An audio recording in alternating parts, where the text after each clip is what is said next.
What happens when a television host pushes too far and his own colleague decides enough is enough?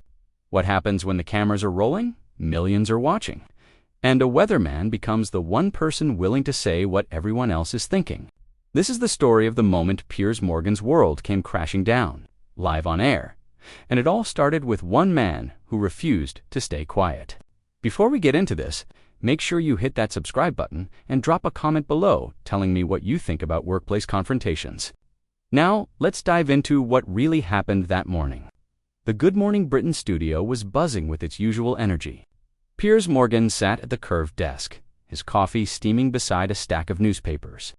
Across from him, Susanna Reid shuffled through her notes, preparing for another morning of navigating whatever storms her co-host would unleash. The crew moved efficiently around them, adjusting cameras, checking sound levels, making sure everything was perfect for the live broadcast. Piers was already informed before the cameras went live. He jabbed his finger at one of the tabloids spread before him, shaking his head with that familiar look of indignation that his viewers had come to expect. "Unbelievable," he muttered to Susanna. "Absolutely unbelievable. The hypocrisy of it all." Susanna glanced up, clearly already knowing where this was heading. "Piers, maybe we should wait until we're actually on air." No, you need to hear this," Piers continued, his voice rising even though they had 3 minutes until broadcast. "These people, they lecture everyone about privacy, about mental health, about the media being intrusive, and then what do? They sit down for a 2-hour interview, air all their private business to the world, make accusations they can't back up, and expect everyone to just accept it as gospel truth. It's absolutely ridiculous." One of the producers walked past, giving them the 2-minute warning. Piers straightened his tie, that competitive glint already in his eyes. This was his arena. This was where he thrived, in the controlled chaos of live television, where anything could happen, and usually did. The floor manager began counting down. 5, 4, 3, 2. The red light blinked on. "Good morning," Piers began, his television voice smooth and authoritative. "Well, we have a lot to discuss today, and I'm not going to beat around the bush. Last night's interview has sparked worldwide reaction, and I, for one, have some very strong opinions about what we all witnessed." Susanna shifted in her seat, offering her practiced smile to the camera. "Yes, it certainly got everyone talking. Piers, the interview has been viewed by millions overnight, and the response has been, well, mixed, to say the least. Mixed." Piers leaned forward, his eyebrows raised. "Mixed is one way to put it, Susanna. I'll tell you what I think. I think we've just witnessed one of the most calculated PR exercises in modern television history.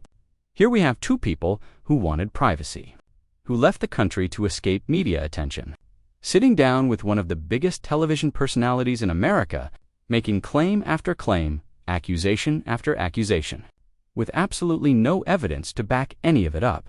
Susanna tried to interject. "Well, Piers, I think we need to be careful here.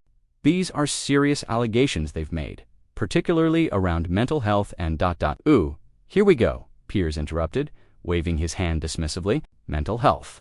Yes, let's talk about that. I'm not saying mental health isn't serious. Of course it is. But you cannot just say whatever you want, make whatever accusations you want, and then hide behind mental health as a shield against any criticism. That's not how this works." The phones in the studio were already lighting up.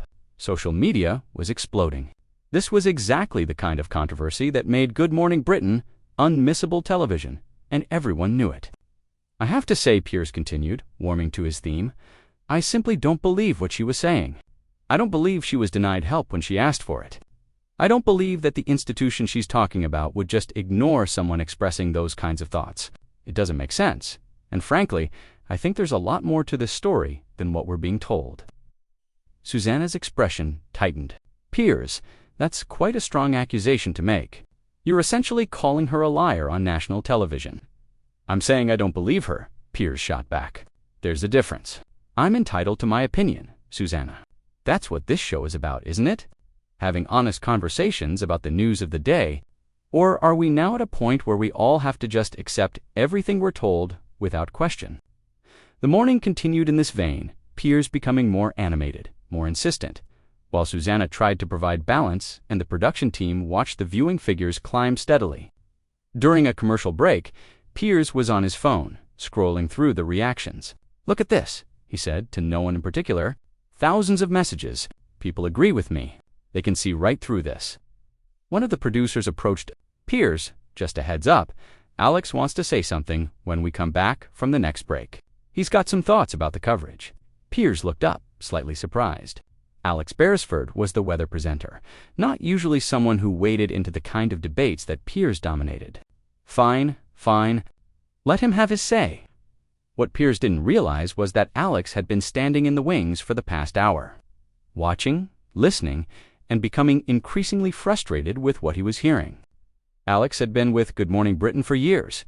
He was well-liked, professional, did his job without drama. But he had his limits, and this morning, Piers Morgan had crossed them. They came back from commercial. Piers was mid-sentence, continuing his commentary, when Susanna turned to the weather segment. "Let's go to Alex for a look at what's happening weather-wise today," she said, perhaps hoping to diffuse the tension that had been building all morning. Alex stood at his weather wall, but instead of launching into his forecast, he paused. He looked directly at the camera, then over at Piers. "Before I do the weather," Alex began, his voice measured but firm, "I just want to say something about what we've been discussing this morning."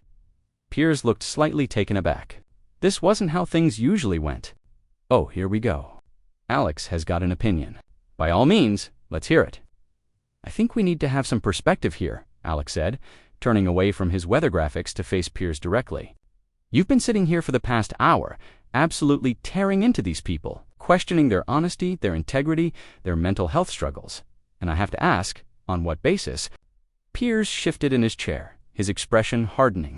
"On the basis that I'm allowed to have an opinion, Alex. I'm allowed to question things that don't add up." "But that's just it," Alex pressed on, and you could hear the passion building in his voice. "You're not just questioning things. You're sitting here on national television telling millions of viewers that you don't believe someone when they say they were struggling with their mental health. Do you understand how dangerous that is? Do you understand what message that sends to people watching who might be going through their own struggles?" The studio had gone very quiet. Even the crew seemed frozen, sensing that something significant was happening. Susanna looked between the two men, clearly uncertain whether to intervene. "I'll tell you it's dangerous," Piers countered, his voice rising. "What's dangerous is making accusations that you can't back up. What's dangerous is sitting down in a televised interview and making claims about racism, about being denied help, about being trapped. When you're living in a multi-million-pound mansion and have the freedom to do exactly what you're doing, which is talking to the media, that's what's dangerous." "You're missing the point entirely," Alex said, shaking his head. "This isn't about their wealth or their privilege. This is about a woman who said she was struggling, and you've decided, from your position here, that she's lying. Based on what? Based on the fact that you don't like them. Based on the fact that they didn't give you what you wanted." Piers's face flushed. "What I wanted? What are you talking about?" "Come on, Piers," Alex said, and now there was an edge to his voice. "Everyone knows you had a friendship with her, and then she cut you off. You've been critical ever since. You can't seem to separate your personal feelings from your professional judgment, and it's affecting your coverage." The tension in the studio was electric. Susanna finally found her voice. "I think we're getting a bit personal here, ... "No, this needs to be said," Alex interrupted, his eyes still locked on Piers.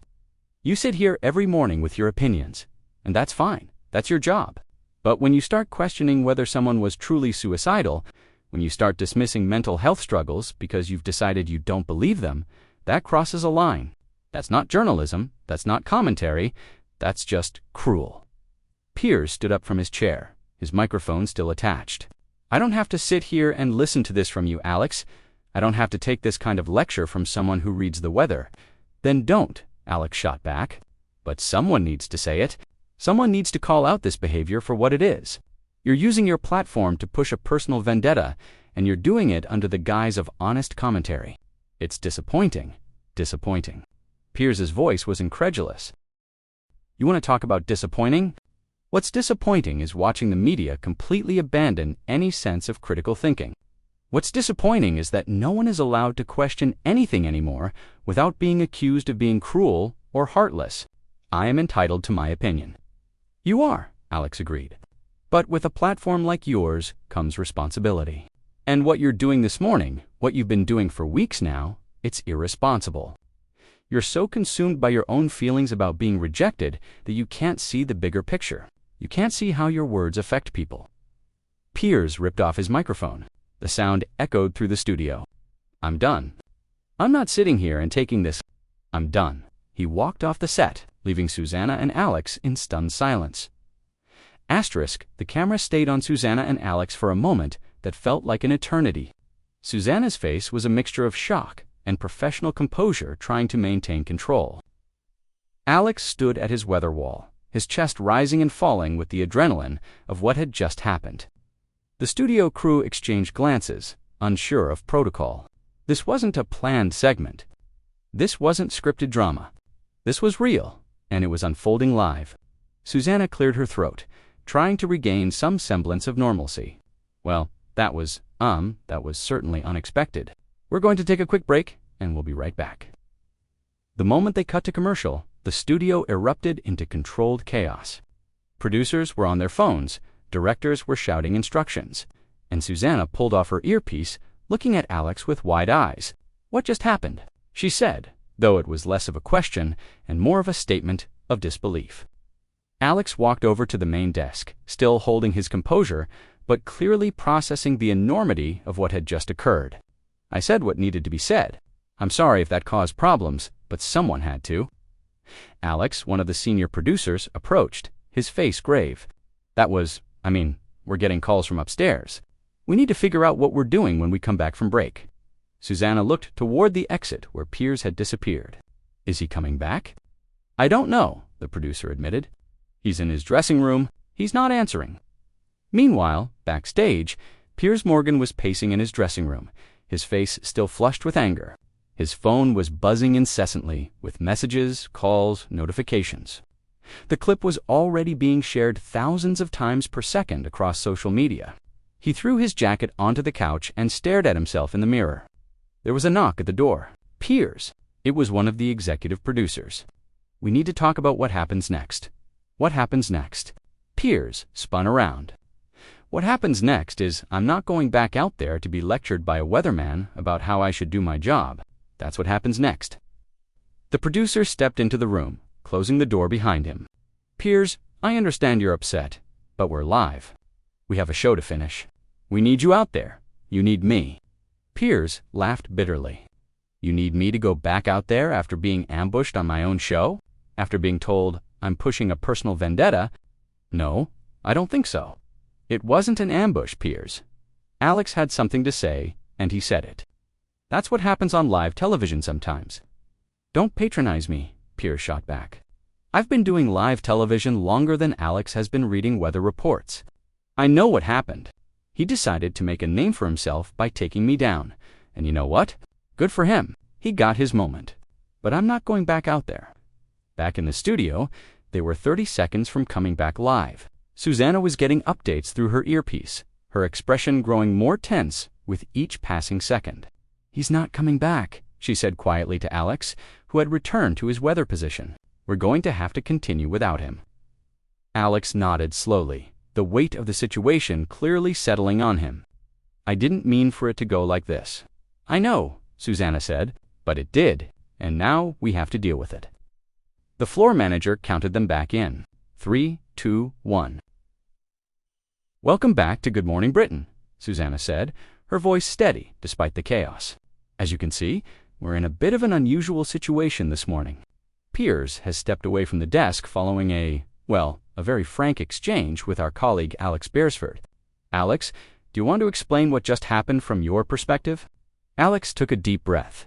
This wasn't a position he'd ever wanted to be in. He was the weather guy. He showed up, did his forecasts, shared some light banter, and went home. But this morning had pushed him beyond his comfort zone, and now he had to own it. Look, Alex began, I have enormous respect for Piers. I've worked with him for years. He's brilliant at what he does, and he's not afraid to speak his mind. That's part of what makes this show work. But this morning, I felt like a line was crossed. When you have a platform as big as this one, when you have millions of people watching, you have to be careful about how you talk about mental health. You have to be careful about dismissing someone's pain, regardless of how you feel about them personally. Susanna nodded, encouraging him to continue. The thing is, Alex went on, mental health doesn't discriminate. It doesn't matter if you're rich or poor, famous or unknown. When someone says they were struggling, when they say they felt like they couldn't go on, that deserves to be taken seriously. And what I was hearing this morning, it felt like those struggles were being dismissed because Piers doesn't like these people, because he feels personally aggrieved by them. And I couldn't sit back and not say anything. The phones were ringing off the hook. Social media was divided. Half the country seemed to be applauding Alex for his courage, while the other half was defending Piers's right to his opinions. It was exactly the kind of polarizing moment that defined modern media. Susanna addressed the camera directly. I think what we're seeing here is a reflection of the broader conversation happening across the country. People have very strong feelings about what was said in that interview, and they have strong feelings about how it should be covered. Piers has one view, Alex clearly has another, and I imagine many of you watching have your own opinions as well. In his dressing room, Piers was watching the broadcast on his private monitor. He saw Alex explaining his position, saw Susanna trying to mediate, saw the entire apparatus of the show continuing without him. It was surreal. Good Morning Britain was his show. He was the star. He was the one who drove the ratings, who created the headlines, who made people tune in every morning. And now it was carrying on as if he was replaceable. His phone rang. It was his agent. Have you seen what's happening? His agent said without preamble. Of course I've seen what's happening, Piers snapped. I'm living what's happening. The network is getting complaints, thousands of them. But they're also getting support. This is big, Piers. This is national news. Every outlet is covering it. Good, let them cover it. Let them see what happens when you try to silence someone for having an opinion. That's not what this is about, and you know it, his agent said carefully. This is about how you expressed that opinion. Alex made some valid points. Not you two, Piers said, his voice heavy with frustration. I'm not the villain here. I'm the one person willing to say what millions of people are thinking. I'm the one asking the questions everyone else is too afraid to ask. Maybe, but there's a way to ask questions without questioning someone's mental health crisis. Piers was silent for a moment. So what are you saying? I should apologize. Go back out there and say I was wrong. I'm saying you need to think very carefully about your next move. Because whatever you do in the next hour is going to define how this story ends. Back on set, the show was continuing. They'd brought in some guests via video link to discuss the original interview, the one that had sparked all of this. But the conversation kept circling back to what had happened in the studio, to the confrontation between Piers and Alex, to the questions it raised about media responsibility and personal bias. One guest, a mental health advocate, spoke passionately about the importance of believing people when they talk about their struggles.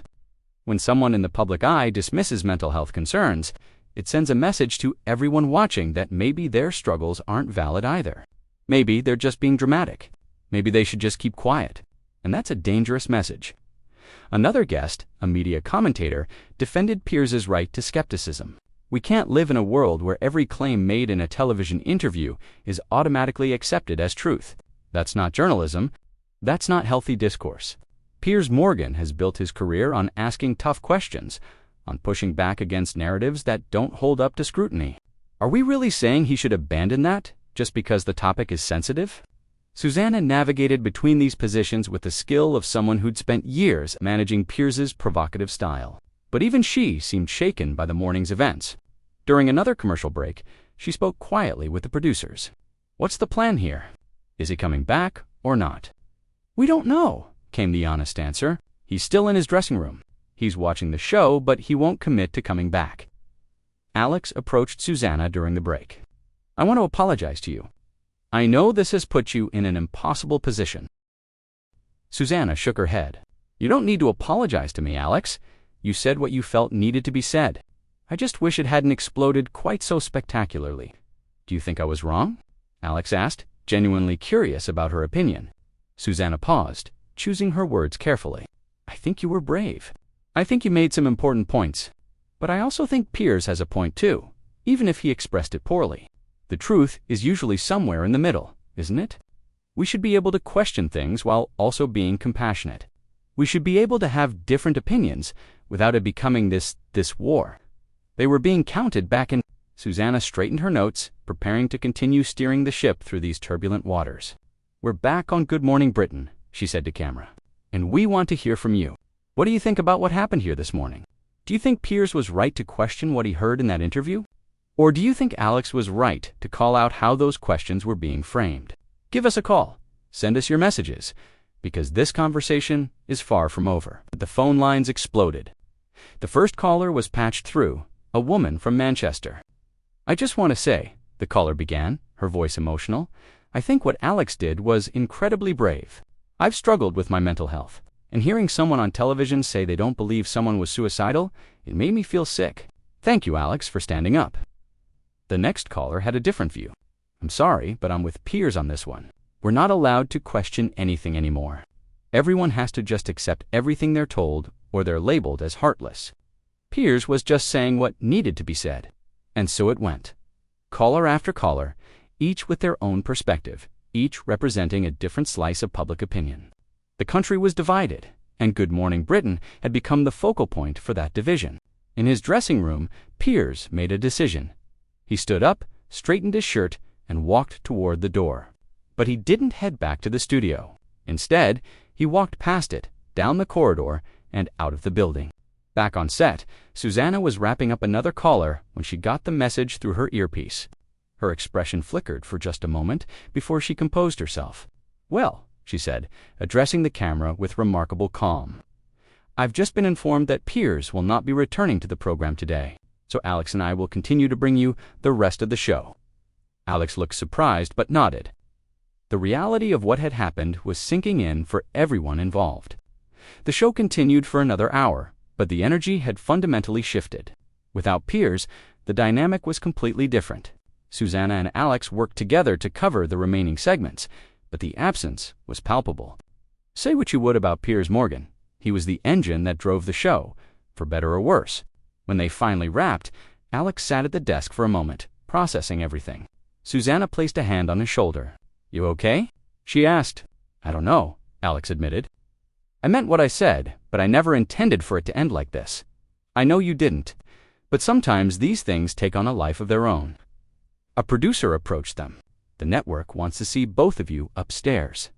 Now, as they walked toward the executive offices, Alex couldn't help but wonder if he'd just ended his own career, along with whatever came next for Piers. Standing up for what you believe in is one thing, but the consequences are another matter entirely. The meeting was tense. Executives asked questions, trying to understand exactly what had happened and why. Alex explained his perspective again, standing by his words, even as the weight of the corporate machinery bore down on him. I wasn't trying to attack Piers personally, Alex said.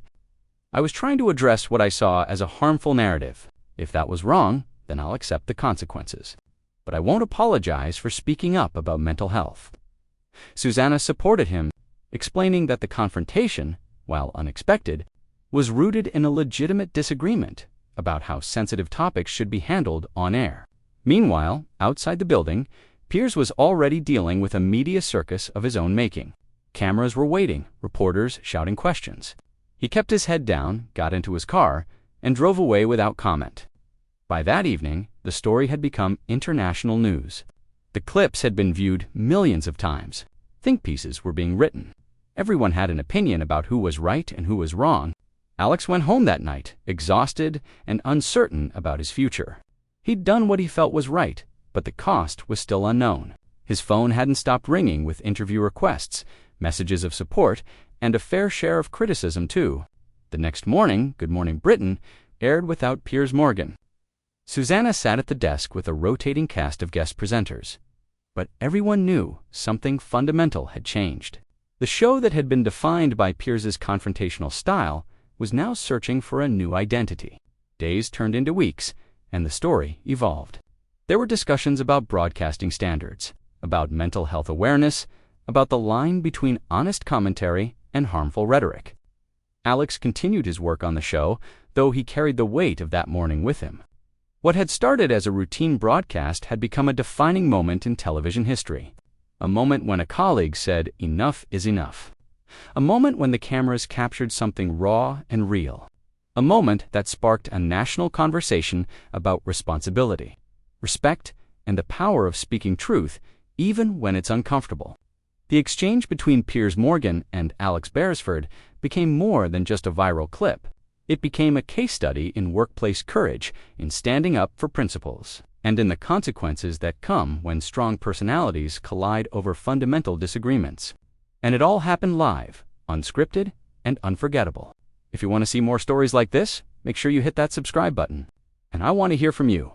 Drop a comment below and tell me, have you ever had to confront a colleague or boss about something you felt was wrong? How did it turn out? Let me know in the comments.